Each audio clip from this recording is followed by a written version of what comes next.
Glory to God. Praise the Lord. Double honor and respect to our beloved Pastor, Wildy A. Almeida, at sa patuloy na pag-alala sa ating Assistant Pastor, Lina A. Almeida, at sa ating mga beloved Almeida family, choir, preachers, at sa ating mga beloved kapatiran, isang mapagpala pong tanghali po sa ating lahat, at higit po sa ating pinakamamahal na Panginoong pong Isus. Glory to God.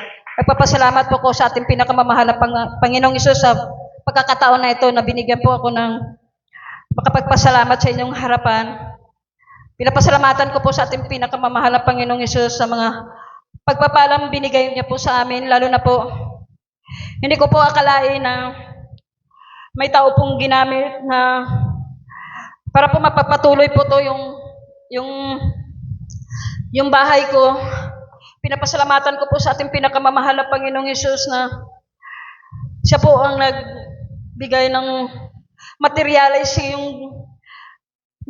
po sa bahay ngayong buwan na ito. Pinapasalamatan ko po sa ating pinakamamahal na Panginoon sa mga pagpapalang binigay niya, lalo na po sa pinapasalamatan ko rin po sa ating pinakapamamahal na Panginoong Hesus nung last Wednesday, pinagdiriwang po ng aking mother-in-law ang ika-18 taon na birthday.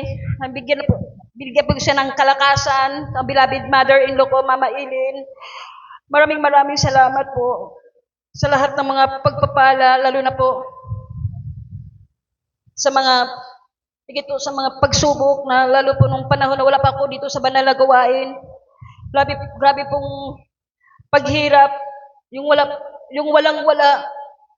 walang-wala po kaming makain nung panahon, pero kahabagan po mula po kami dumako dito sa banal na gawain. Dito po binigyan po kami ng pagpapala palagi. Pinapasalamatan ko rin sa ating pinakamamahal na Panginoong Hesus, yung beloved son ko po na nakapasok na po siya sa DepEd. Isa pong papasalamat po sa ating pinakamamahal na Panginoong Hesus sa mga pagpapaala.